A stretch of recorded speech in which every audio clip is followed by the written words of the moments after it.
Democrats are winning the shutdown politics. Can they stop now? After the 2013 government shutdown ended, Republican leaders made clear they had only been humoring Sen. Ted Cruz and his plot to defund Obamacare. It was not a smart play. It had no chance of success, then Senate Minority Leader Mitch McConnell of Kentucky said. Then House Speaker John Boehner initially said the GOP had fought the good fight. But he would later say the plan never had a chance, and even called the Texas senator Lucifer in the flesh. This is how shutdowns generally go. The side seeking a concession fights what they view as the good fight, and then they give up when it becomes clear that it's also a losing fight. Because, as McConnell has often said, shutdowns don't work. And maybe that's how Democrats thought this one would go down. House Speaker Mike Johnson basically predicted as much Saturday, wagering Democrats might back down after Tuesday's elections. But a full month into the shutdown, it's hard to see how Democrats can give up now. The politics of this have gone surprisingly well for them. And Republicans seem to be the ones struggling for a path forward. Much can change as some of the biggest impacts of the shutdown start to hit this weekend and in the coming weeks. But we're in a very different kind of shutdown this time, one where it's much tougher to see the politics forming an obvious off-ramp. The polling on blame has been remarkably constant since before the shutdown began. People continue to blame President Donald Trump and the Republicans more than Democrats by double-digit margins in most surveys. That margin was 45% minus 33% in a Washington Post ABC News poll released Thursday. A Yahoo News YouGov poll, meanwhile, showed 46% said they blamed conservative Republicans a lot for the shutdown, more than the 38% who blamed progressive Democrats that much.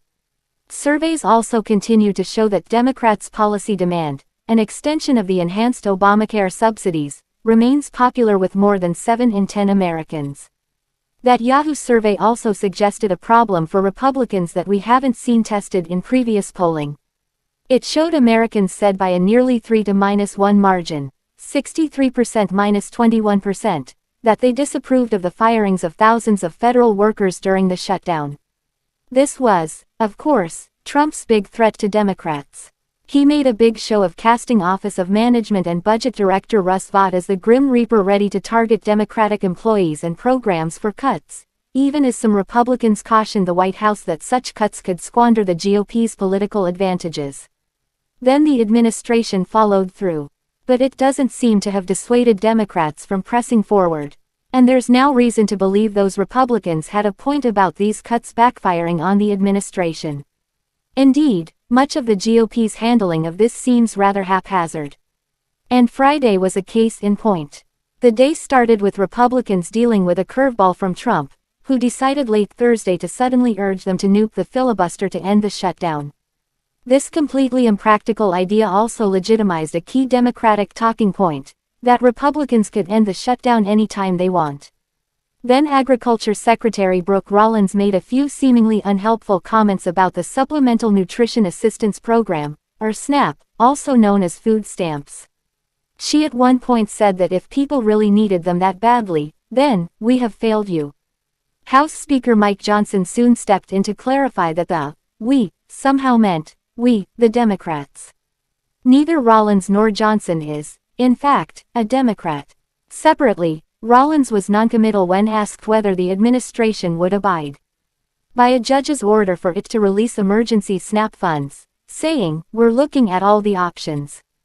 It was a stunning response, not just because ignoring court orders could trigger a constitutional crisis, but also because it would mean the administration would be taking such a drastic step to prevent poor people from getting food.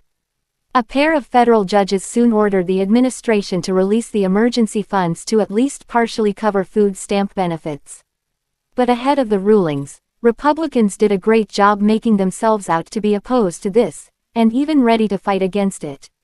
Trump on Friday night ultimately indicated he would do what he could to fund SNAP. Another major factor here is what the shutdown could do for Democrats.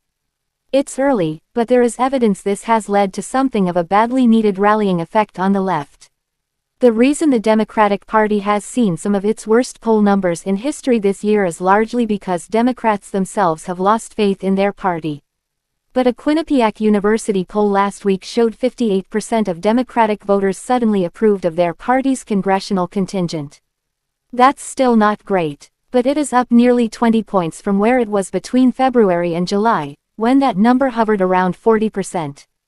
Democrats would seem to have relatively little reason to back down, and plenty of reason to stick with their demands that Republicans come to the table on extending the enhanced Obamacare subsidies. Imagine a situation in which they have these seeming political advantages and they throw in the towel anyways. It's not difficult to see that reigniting a backlash on the left. And in case that danger wasn't clear, witness a newly released Pew Research Center poll. It asked Democrats and Democratic-leaning independents who expressed frustration with the party what the main reason for that was. Far and away, the most cited reason was not fighting hard enough against the Trump administration, which 41% cited. If you're a Democrat, it's hard to look at all of that and not want to at least let things play out. You might think the premium increases that people are seeing on their Obamacare plans after open enrollment began Saturday could shift the politics even more in your favor.